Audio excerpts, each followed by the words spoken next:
Hi, it's Tarrant. And Stella from Meeple University. Today we'll be teaching you how to play Fired Up. Coming up.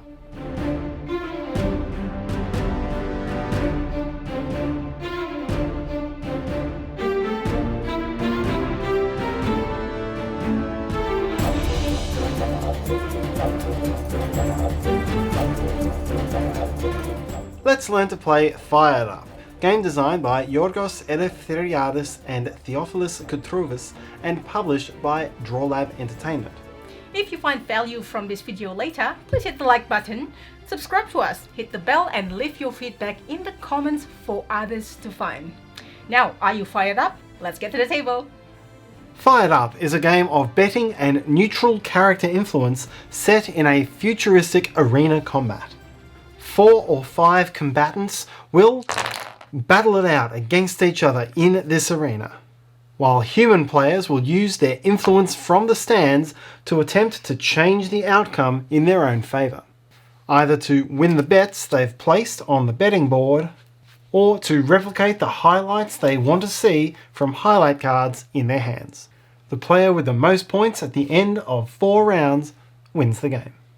To set up the game, randomly take 5 fighters and their minis, or 4 in a 2 or 3 player game.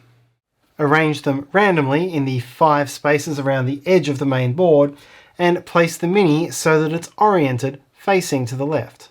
On each board, place red markers on the lowest attack value and the highest stamina value, a blue marker on the lowest defense value, and then yellow markers on the neutral morale hex and on the 3 influence number.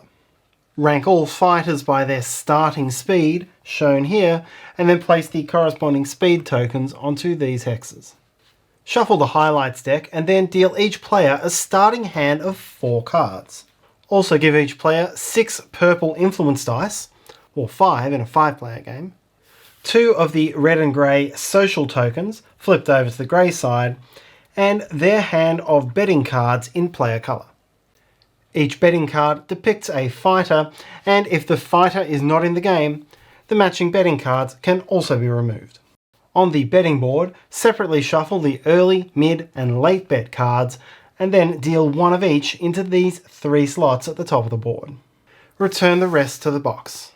Start each player on 0 points, choose a first player, and you're ready to play. Fired Up is played in up to 4 rounds, and each round is played in 2 main phases, the influence phase and the battle phase. In the influence phase, players will choose which of their highlight cards they're going to try to meet in this round, and then roll and spend dice in order to place bets and influence the configuration and battle stats of the different fighters in the arena. Then comes the battle phase. And going around the arena, the fighters will attempt to fight against their opponents, hoping to deal damage or wounds. Through the phase, the players will collect points on any bets that were successful or any highlights which were resolved correctly.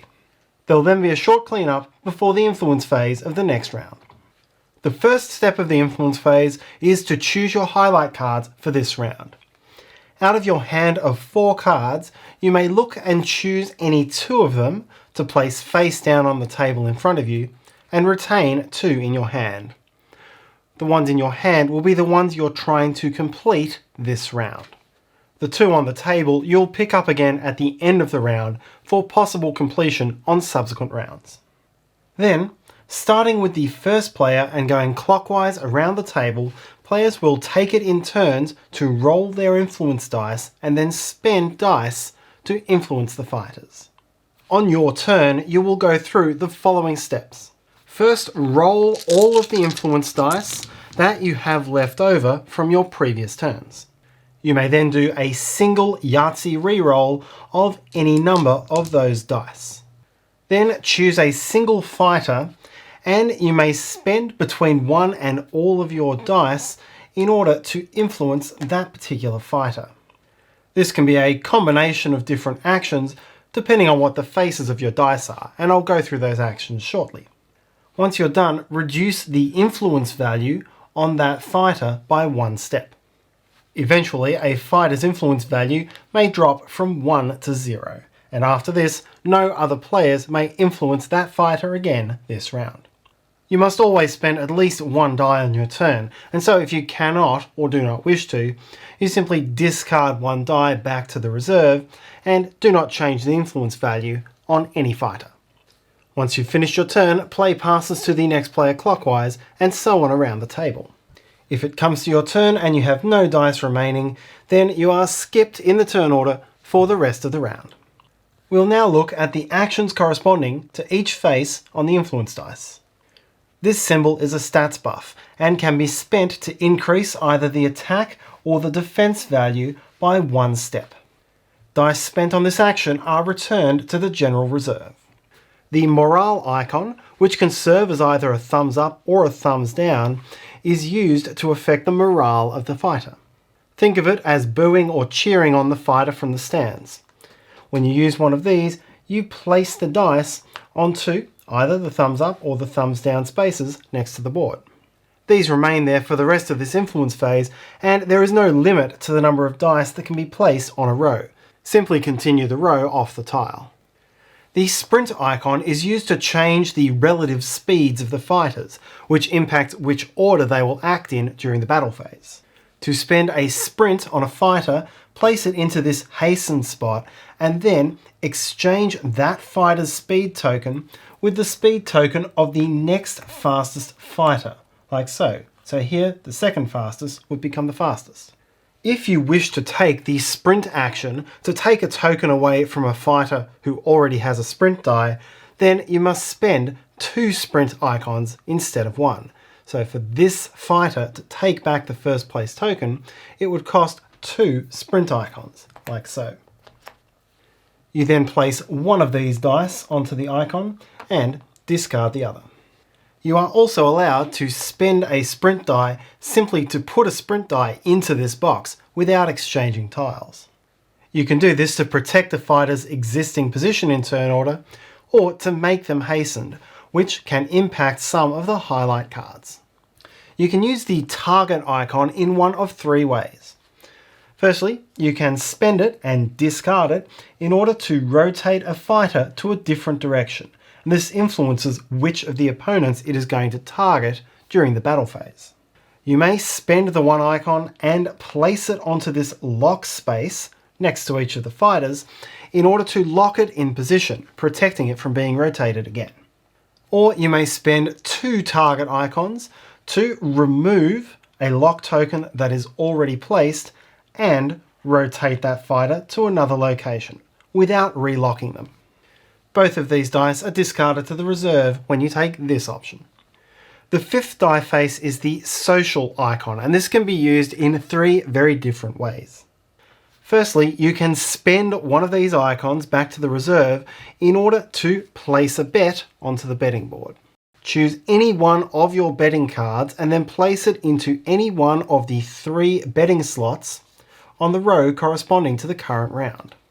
This can be an empty slot or on top of any cards already present on an existing slot. Each of your betting cards is single use during the game, so once you've bet on a specific fighter for one of these bets, you won't be able to bet on the same fighter for the others. Taking this action is not considered to be influencing a fighter, so you do not move the influence marker of the fighter you bet on. You can place a bet on the same turn that you've taken influence actions on the same or a different fighter. The second option is to spend 2 social icons to multitask. Discard 1 die back to the reserve and then rotate the other to any side of your choosing except the 2 times side. You then spend this die on any fighter you wish.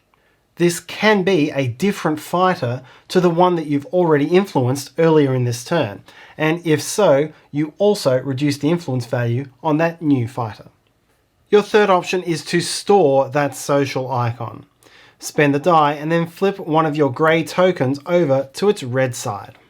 On any subsequent turn in this round, you can flip that back to its grey side in order to spend a social icon as if you had spent the corresponding die. You can never store more than 2 of these at a time, And remember that if you have no dice left at the start of your turn, then you skip your turn, even if you have stored socials. The final symbol is the ×2 symbol, and this can be spent at the same time as any other icon, including a stored social icon, in order to double its effect. Here, for example, by giving 2 thumbs up instead of 1.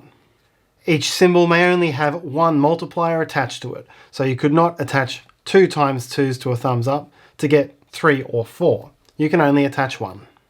These may never be used alone, and so if this is your only die for the turn, and this is what you've rolled, you'll have to discard it. After all players have passed, but before the battle phase, you'll do a morale check on all of the fighters. Count up all of the thumbs up and the thumbs down, and then adjust the morale marker by the difference. In this case, it would be adjusted 1 step down. In this case, if morale had started on the top row from a previous round, it would be reduced 1 step to the neutral morale. Then, if either the attack or the defense statistic is above the current row of morale, drop that statistic down to the highest number that matches the morale level. In this way, you'll need both buffs and morale icons to make these fighters strong. Once you've resolved this for all fighters, you'll proceed to the battle. In the battle phase, each living fighter will launch an attack against the fighter it is currently pointing at, with these fights resolved in current speed order. The attacking fighter will roll red attack dice, matching its current attack value, and likewise the defending fighter will roll blue defense dice, equal to its defense value. The aim of the battle is to injure the opponent, and there are 2 different types of injuries which may be suffered. The first, called damage, reduces the amount of stamina that the opponent has, and the second, called a wound, results in a wound token being placed onto this track. To resolve a battle, roll all of the attack and defense dice, and then group them according to their faces. For the 4 basic body part rolls, if something is rolled by a red die, then it counts as a hit, unless it is blocked by a blue die showing the same face. So on this roll, attacks to the head and feet are both blocked, an attack to the hand is not blocked and results in 1 damage, that is, a loss of stamina, while this block to the torso blocks nothing. When the attacker rolls 2 or more of the same face, and they are not completely blocked, then this will also result in a wound. So here, the 2 attacks to the head are both blocked, resulting in no damage and no wounds. But down here, the 2 attacks to the torso see only 1 block, and this would result in 1 damage, that is, the 1 unblocked die, plus 1 wound, since the defender did not block both. Each attack die also shows 1 special attack icon, and this always results in 1 damage and cannot be blocked. However, a pair of them does not cause wounds, and so this total roll here would result in 1, 2, 3, 4 damage, but no wounds.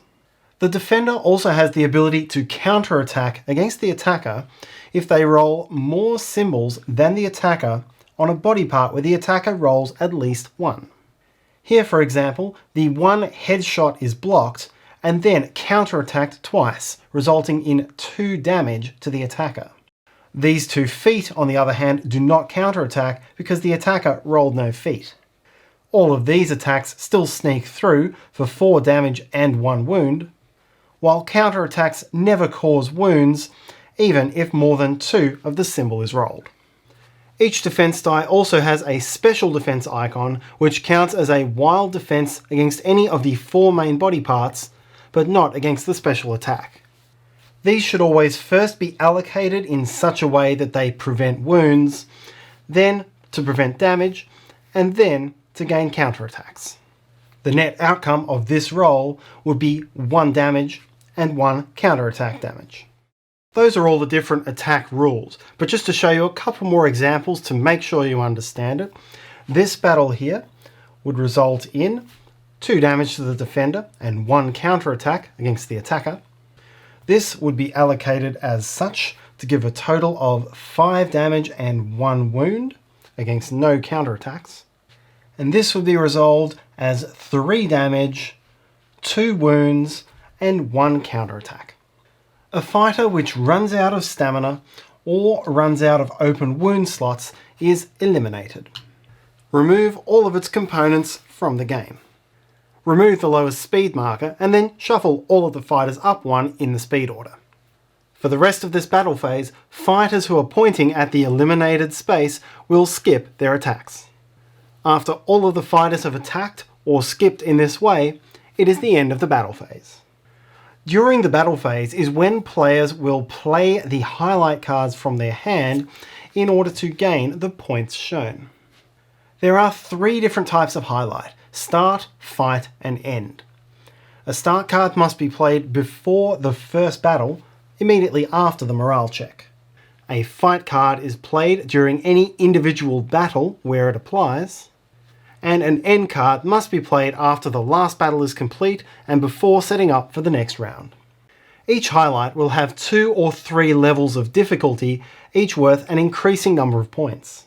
Those with a plus sign are additive to what's before it, so here you would gain 5 points if a wounded fighter makes a counterattack, and 7 points instead if a wounded fighter made a counterattack while rolling at least 5 dice.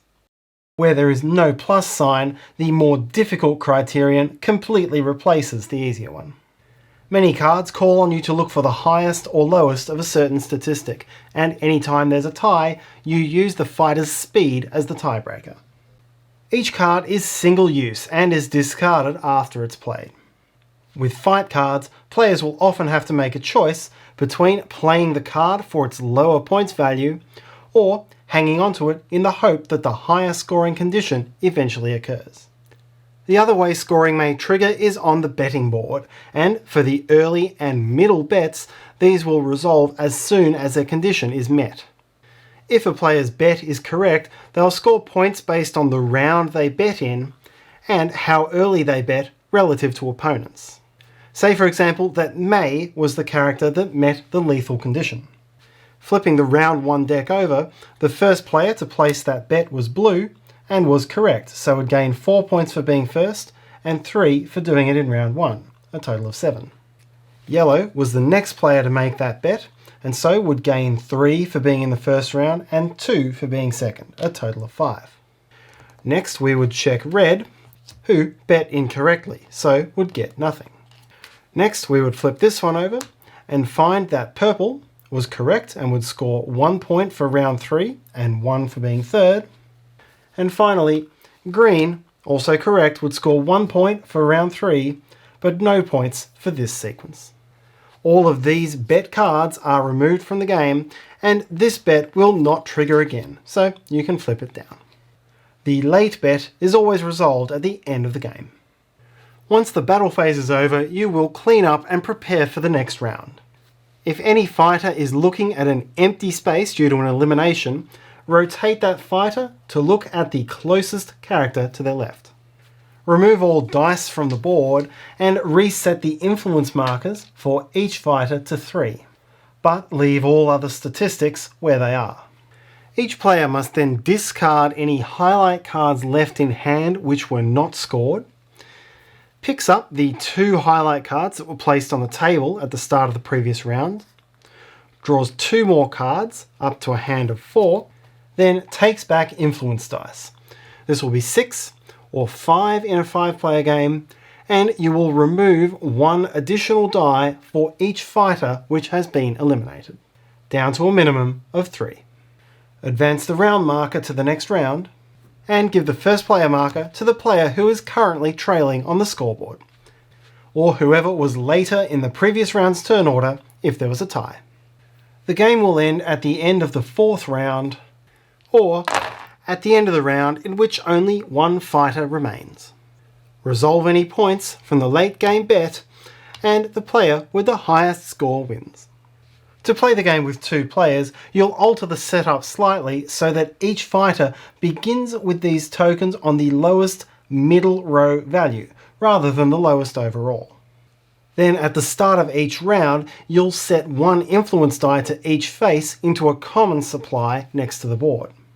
Once per turn, a player may play one of these dice as if they had rolled it, and each player may play a total of 2 of these dice across the entire round. At any player count, you may choose, if you wish, to use the asymmetrical powers on each of the fighters, shown here on their boards. These can be ignored when you're first learning the game, but they add some extra strategy in once you know the game well. And if you want a more suspenseful conclusion, you can keep all 3 of the bets secret for a big reveal at the end of the game. If you do this, you can use these 3 early, mid and late jets to keep track of which fighter wins each bet. And that's how to play Fired Up. We hope you enjoyed this video. If you enjoyed this video, please help us by hitting that like button, subscribe to us, you can also hit the Meeple in the corner to do so, and hit the bell icon, please, so you'll be one of the first to know when we have new and exciting videos. You can also follow me on Instagram for my board games journey. And if you have any questions, comments or feedback, please leave them in the comments section below. See you next time!